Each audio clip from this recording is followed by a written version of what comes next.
Since Mehdi Hasa debated open fascists on Jubilee, the question of should you engage with these people, should you platform them, and the rise of the far right and fascism in America has come to the fore again. So I want to go over a video where Piers Morgan gets destroyed by Mehdi Hasa on Trump's authoritarianism and just how the far right and fascism has been normalized in America. Let's get straight into it. I mean, there's a difference between being far right and a fascist. Do you accept that? I mean, unfortunately, right now it's all very grey in the United States. But I would And the say UK. that's part of the problem, is that because in the last few years everyone has casually tossed around phrases like fascist, Nazi, etc., it kind of diminishes the reality when you see it, when they clearly are. Like, if you see an actual Nazi and you remember what the Nazis did, or you remember what the fascists...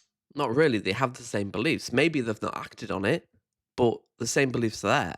Like, white supremacists, like, they believe in hierarchies, like Jordan Peterson does. Like, by calling them Nazis, their beliefs, it doesn't diminish it. In the same way calling out violence does not diminish it.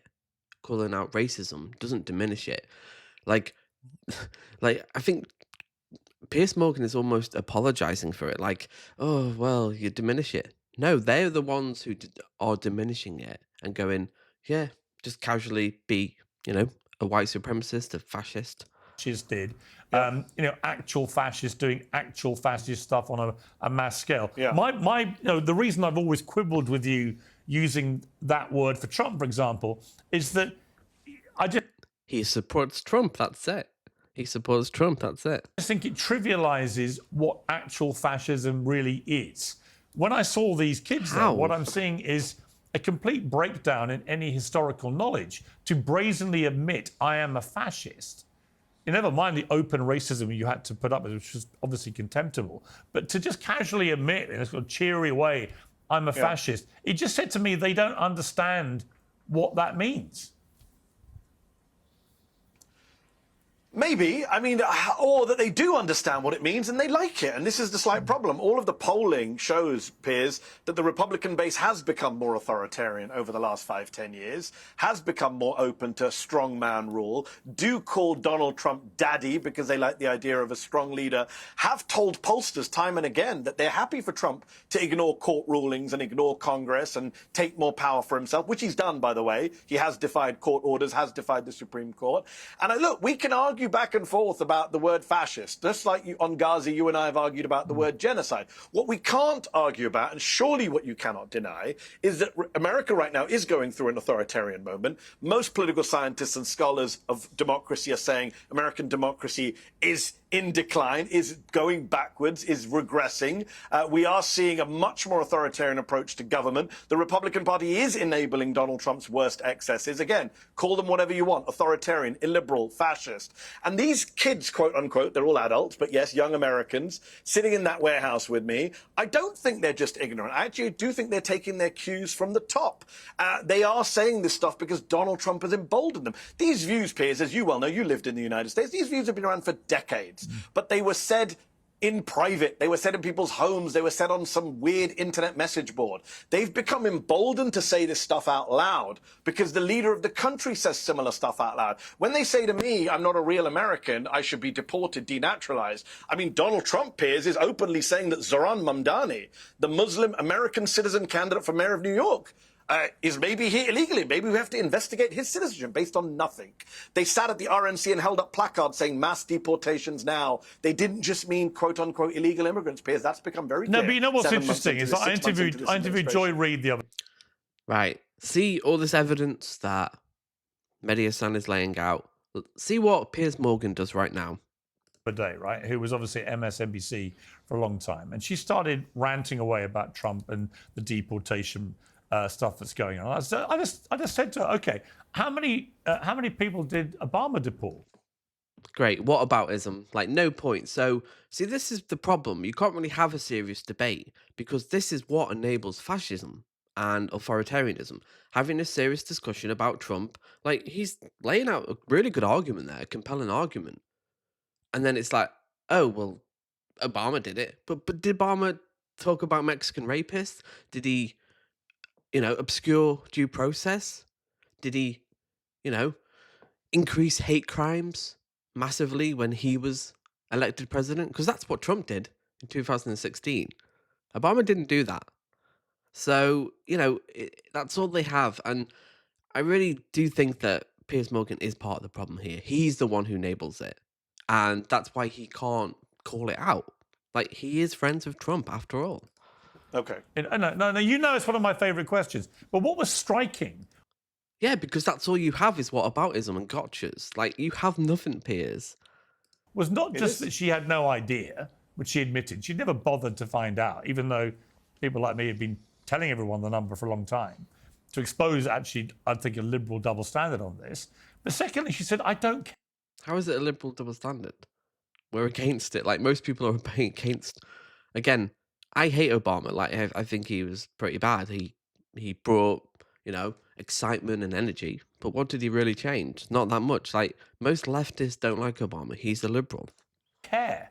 She didn't care how many people Obama had deported, even though he's by far pro-right. Yeah, but you're talking about someone else. Talk to Mehdi.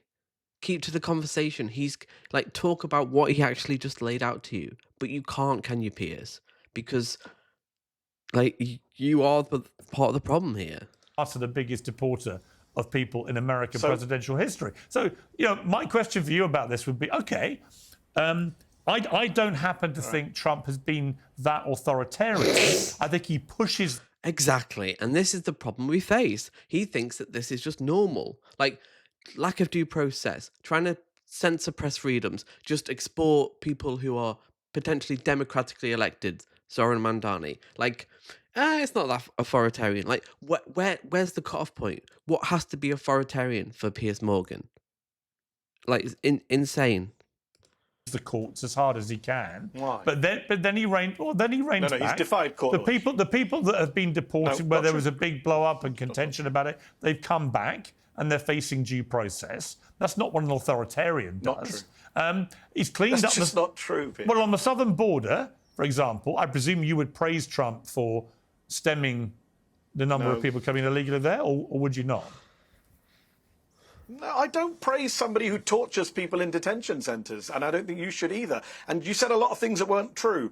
With regard to Joy Reid, who's a good friend of mine, I believe that what she meant... I'll tell you in a second. Let me just deal with Joy Reid. I believe Joy was talking about not caring because it's not relevant. I mean, Joy can speak for herself, but that's my interpretation of what she said. It's not relevant. Obama, first of all, and you tried this gotcha on me, I've written pieces in The Guardian attacking Obama's deportation record. It was a very bad record. And I've been critical of Joe Biden's immigration record. I was on MSNBC attacking Joe Biden's immigration record for being too Republican-esque.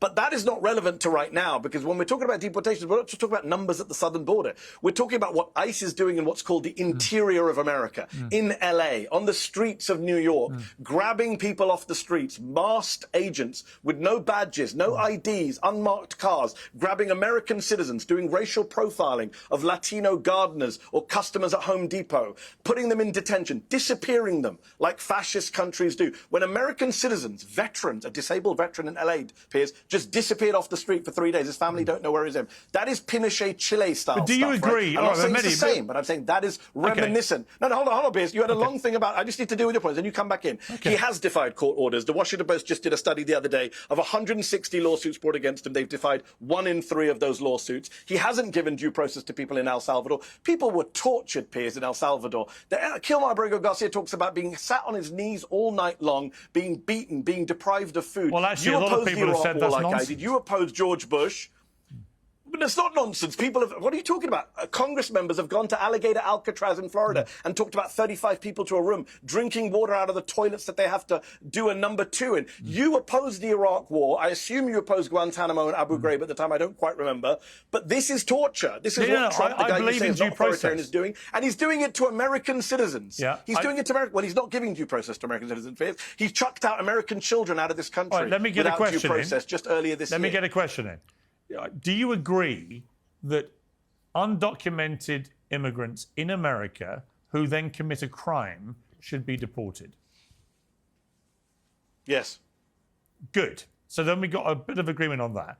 Do you agree that reducing the number of people coming over the southern border illegally from the many millions, depending what you want to report, you want to believe, 8 to 12 million is reported to have come over in the Biden administration 4 years? Do you agree that reducing it's not 8 that to 12 million? That's a bullshit. That's a nonsense number. Well, how many it's do you about think 2 it to is? 4 million. How many?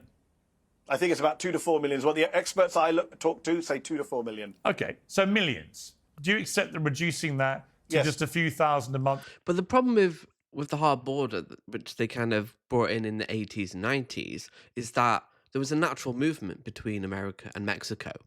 And it was only when you bring the border in that more people are more likely to stay. You'd have that natural movement. And actually, you have more people trying to get in when you. It's like that paradox of prohibition. Like people, you start trying to stop people. It's like, oh, they almost want to go more. So we actually need to bring the border down. And I know that's not politically viable right now, but scientifically, like empirically, like hard borders create more people wanting to go over. So they've kind of caused their own problem essentially. Is a good thing. Not if it ends the right to asylum, which is America's right under America's obligation, apologies, under international law and American law. Donald Trump. No, hold on, Piers. You can't just elide that. Donald Trump has ended the right to asylum effectively in this country. That is outrageous. It is illegal. But he hasn't, immoral. though, Again, has he? Do you support ending the right to asylum? No, he no, has. you can He still, has actually. He's ended the right to asylum. You can still claim in this country. asylum. No, that's not true, Piers. You can. That's not true. That you is can not still true. claim asylum in the United States. ICE agents are picking up. Piers, no. In fact, not only can you not claim asylum at the southern border, you're being rejected, but people in the middle of asylum hearings in courtrooms in America on camera are being grabbed in the middle of their asylum hearings by ICE officers. Judges are calling this out, Piers. And I assume, again, you support a right to asylum as a British citizen in the UK, the US, every developed country. I do, supports but I also... a right to asylum. Donald Trump has ended that. And by the way, Stephen Miller is openly opposed to that. So there's no point defending people who don't want you to defend them. Anybody. They're openly opposed to this. Yeah, the fact that he's saying that Donald Trump isn't that authoritarian. They have Stephen Miller, basically a Nazi in government, who's very powerful and kind of, probably doing more of the decision making than Donald Trump himself. So come on. I'm about to tell you that I think that I think the fact that we both agree. To praise Trump's record at the border. Look, I think Trump's horrific record. I think if Trump had stuck to deporting people who committed crimes when they're undocumented. See, he's backtracking now. He's pathetic. In the United States, that would have had widespread approval. I do not like which every president does. like this chilling sense of fear that everyone undocumented in America currently has because of the extraordinary work they do for the US economy. Never mind anything else. Never mind the humanity. Not just undocumented, Piers. What about not the fact they're actually people who have lives, families, dreams, just good for the economy. Illegal, hold on, not just undocumented. What about legal immigrants? He's detained green card holders. He's going after American I don't think citizens. it's right. They've set up a committee. I don't think it's right. So, okay, you don't think it's right. Do you think... But it's not that authoritarian. It's,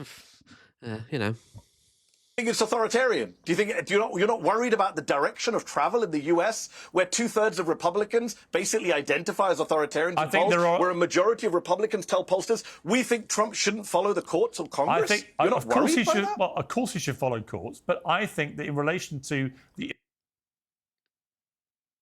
Of course he can't. How would he be worried about it? It pays the bills for him. Him inflaming this pays the bills. Like, of course he's not worried about it. He benefits from it, if anything.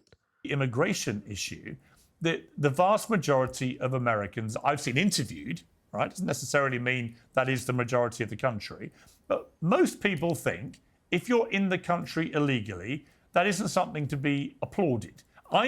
Yeah, but not talking about that. He agreed that if someone's illegally there and they commit a crime, they should be deported. Like, that's not a controversial opinion. I believe that too.